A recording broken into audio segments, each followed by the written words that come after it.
সবাইকে আসসালামু আলাইকুম। আমি ঐশী। আমার ইউটিউব চ্যানেলে আরও একটি নতুন ভিডিও দেখার জন্য আপনাদের সবাইকে স্বাগতম জানাচ্ছি। আশা করি সবাই ভালো আছেন। আল্লাহর রহমতে আমরাও আলহামদুলিল্লাহ ভালো আছি। আজকের ভিডিওতে আমি আমার স্কিন কেয়ার এবং হেয়ার কেয়ার কীভাবে করি সেটা দেখাবো। সেই সাথে আমার গোল্ড রিং এক্সচেঞ্জ করে একজোড়া ছোট্ট দুল কিনেছি। কোথা থেকে কত টাকা দিয়ে কিনেছি সেই সব কিছু নিয়েই আমার আজকের ব্লগ।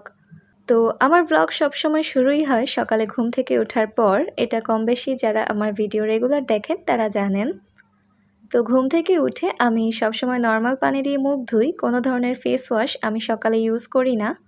তারপর মুখে একটা ভালো মানের অ্যালোভেরা জেল লাগাই, তারপর এই ক্রিমটা লাগাই। এটা একটা কোরিয়ান ক্রিম। আমি যেসব প্রোডাক্ট স্কিনে ইউজ করি ম্যাক্সিমামই বিদেশি। আমার আব্বু আমাকে দেশীয় প্রোডাক্ট খুব একটা ইউজ করতে দেয় না, কারণ সেগুলোতে ভেজাল থাকে। তো সকালের স্কিন কেয়ার ডান, এখন চলে এসেছি নাস্তা বানাতে।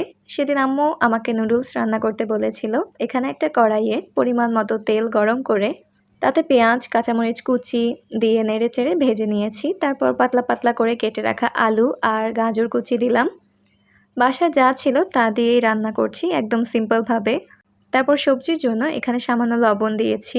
সবজিটা যেন একটু সেদ্ধ হয় সেজন্য ঢাকনা দিয়ে ঢেকে রাখবো 5 মিনিটের মতো। 5 মিনিট পরে এটা যথেষ্ট নরম হয়ে গিয়েছে। এখন সবজিগুলোকে এক সাইডে রেখে খুব সামান্য তেল আবারও দিয়ে নিব। তারপর এখানে একটা ডিম দিয়েছি এবং ডিমের জন্য একটুখানি লবণ দিতে হবে। তারপর ডিমটাকে নেড়েচেড়ে স্ক্র্যাম্বল করে নিয়েছি। ডিম এবং সবজি একসাথে মিশিয়ে নিয়ে এর মধ্যে আগে থেকে সেদ্ধ করে রাখা নুডলস দিয়ে দিলাম। আমাদের বাসায় এখন সদস্য সংখ্যা কম, তাই এখানে 2 প্যাকেট নুডলস রান্না করছি এবং সেই অনুপাতে সব উপকরণ দিয়েছি। নুডলসের মশলাটা দিয়ে ভালোভাবে উল্টিয়ে পাল্টিয়ে নিলেই নুডলস রান্না হয়ে যাবে। আমার আম্মু রান্না করলে নুডলসের সাথে মুরগির মাংস বা এক সময় গরুর মাংসও দেয়। এখন আমাকে রান্না করতে বলেছে, তাই আমি আমার মতো ফাঁকিবাজি ওয়েতে রান্না করলাম আর কি। গত ভিডিওতে বলেছিলাম এইচএসসির বই, গাইড, টেস্ট পেপার এগুলো বিক্রি করতে চাই, কিন্তু তখন কাস্টমার পাচ্ছিলাম না।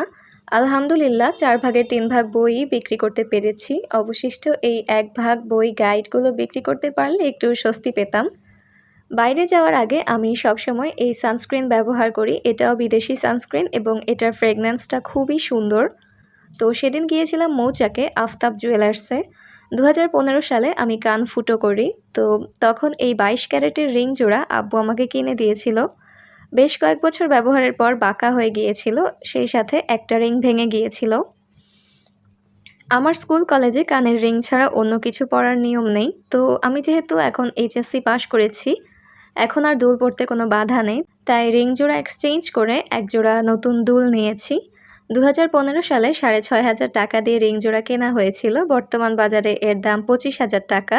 সাথে আরও 6,000 টাকা দিয়ে মানে 31,000 টাকা দিয়ে এই ছোট্ট দুল জোড়া সবসময় কানে পরার জন্য নিয়েছি। আপনারা অবশ্যই কমেন্ট করে জানাবেন আমার নতুন দুল কেমন হয়েছে। আল্লাহর রহমতে আমার চুল কোমর পর্যন্ত। যারা সামনাসামনি আমার চুল দেখেছে তারা সবাই আমার চুলের অনেক প্রশংসা করে। তবে এইচএসসি পরীক্ষার টেনশানে, রেজাল্টের টেনশানে আমার অর্ধেক চুল পড়ে গিয়েছে।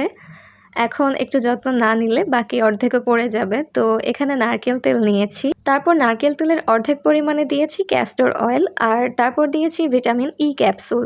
এটা 400 পাওয়ারের, আপনারা 200 পাওয়ারেরটাও নিতে পারেন, কোনো সমস্যা নেই। এই সমস্ত কিছু চুলায় 1-2 সেকেন্ডের মতো গরম করে তারপর চুলের গোড়ায় দিতে হবে। আমি এখন ব্যস্ততার কারণে সময় পাই না, তবে সপ্তাহে 2 দিন এটা অ্যাপ্লাই করে 1 ঘন্টা রেখে শ্যাম্পু করে নিলেই ভালো ফলাফল পাওয়া যাবে। 1.5 মাস হয়েছে আমার ভাই বিদেশে গিয়েছে। IELTS করে স্কলারশিপ নিয়েই ও বিদেশে পড়াশোনার জন্য গিয়েছে। ও চলে যাওয়ার পর বাসা একদম খালি হয়ে গিয়েছে। ওর খাট, পড়ার টেবিল, জামাকাপড় সবকিছুর জায়গায় পড়ে আছে, শুধু ও নেই। আমি আর আম্মু দেখা যায় এক রুমেই থাকি, আর সব রুম ফাঁকা পড়ে আছে। তাই আমরা এই বাসাটা ছেড়ে দিয়েছি। এই মাসের 30 তারিখে বাসা ছেড়ে চলে যাব। আমরা মিডল ক্লাস ফ্যামিলি, নিজেদের স্থায়ী ঠিকানা গড়ে তুলতে আমাদের অনেকটা সময় অতিবাহিত হয়ে যায়। আজ একজনের বাসায় ভাড়া আছি, তো কাল আরেকজনের বাসায়। এক বাসায় এক স্মৃতি আমরা ফেলে রেখে আসি। এটাই জীবন। বিকালে ফুচকা বানিয়েছিলাম, তবে নতুন করে আর রেকর্ড করিনি। মোবাইলে একটা ভিডিও আগে থেকে রেকর্ড ছিল, সময় সুযোগের অভাবে হয়তো শেয়ার করা হয়নি। তবে ভিডিওটা যখন করেছিলাম তখন আমরা বাসায় 4 জন সদস্যই ছিলাম। এখানে পানিতে তেঁতুল গুলিয়ে বিচি আলাদা করে নিয়েছি। তারপর একে একে দিয়ে দিব লবণ, চিনি, ধনিয়ার গুঁড়া, ভাজা জিরার গুঁড়া, চিলি ফ্লেক্স, চটপটি মশলা, কাঁচামরিচ কুচি। এবার এগুলো ভালোভাবে মিশিয়ে নিলেই ফুচকার টক রেডি হয়ে যাবে। দোকানের মামাদের বানানো টকের স্বাদের চেয়ে কোনো অংশেই এটা কম নয়। আরেকদিকে ডাবলি সেদ্ধ করে নিয়েছি। প্রথমেই দিয়ে দিব পেঁয়াজ কুচি, কাঁচামরিচ কুচি, ধনিয়া পাতা কুচি, সেদ্ধ করে রাখা আলু আর ডিম গ্রেটার দিয়ে গ্রেট করে দিয়েছি। তারপর দিব স্বাদমতো লবণ, ধনিয়ার গুঁড়া, চিলি ফ্লেক্স, চটপটি মশলা আর এক ফালি লেবুর রস। এবার এটাকে হাত দিয়ে মাখিয়ে নিলেই তৈরি হয়ে যাবে। আমি এগুলো তৈরি করতে করতে আমার আম্মু ফুচকা ভেজে এনেছিল। তারপর একসাথে বসে ফুচকাগুলো বানাচ্ছিলাম আর প্লেটে সাজাচ্ছিলাম।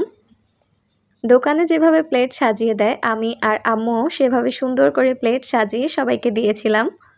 ফুচকাগুলো খেতে আসলে অনেক মজা ছিল। বাসায় বানানো খাবার বাইরের চেয়ে মজা হওয়াটাই স্বাভাবিক। এই কারণেই এক প্লেট খেয়ে আমার মন ভরেনি, আমি 2 প্লেট খেয়েছিলাম। জুলাই মাসে আমার পক্স হয়েছিল, মানে আমার এইচএসসি পরীক্ষা চলমান অবস্থায়। এখনও দাগ এবং গর্তগুলো পুরোপুরি যায়নি, এই কারণেই মুখের এত যত্ন নিচ্ছি যাতে এগুলো দ্রুত চলে যায়। রাতে ঘুমানোর আগে আমি ফেস ওয়াশ দিয়ে ভালোভাবে মুখ ধুই, তারপর মুখে অ্যালোভেরা জেল অ্যাপ্লাই করি। রাতে একটা ভালো মানের নাইট ক্রিম সবারই ইউজ করা উচিত। তো আমি যে ক্রিমটা দিচ্ছি এটা থাইল্যান্ডের একটা ক্রিম। ভালোভাবে মুখে মাসাজ করে আমি ঘুমিয়ে পড়ি।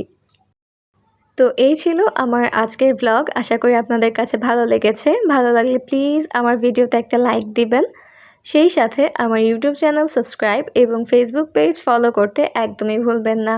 দেখা হবে পরবর্তীতে নতুন কোনো ভিডিওতে। ততক্ষণ পর্যন্ত সবাই ভালো থাকবেন, সুস্থ থাকবেন, আমার জন্য দোয়া করবেন। আল্লাহ হাফেজ।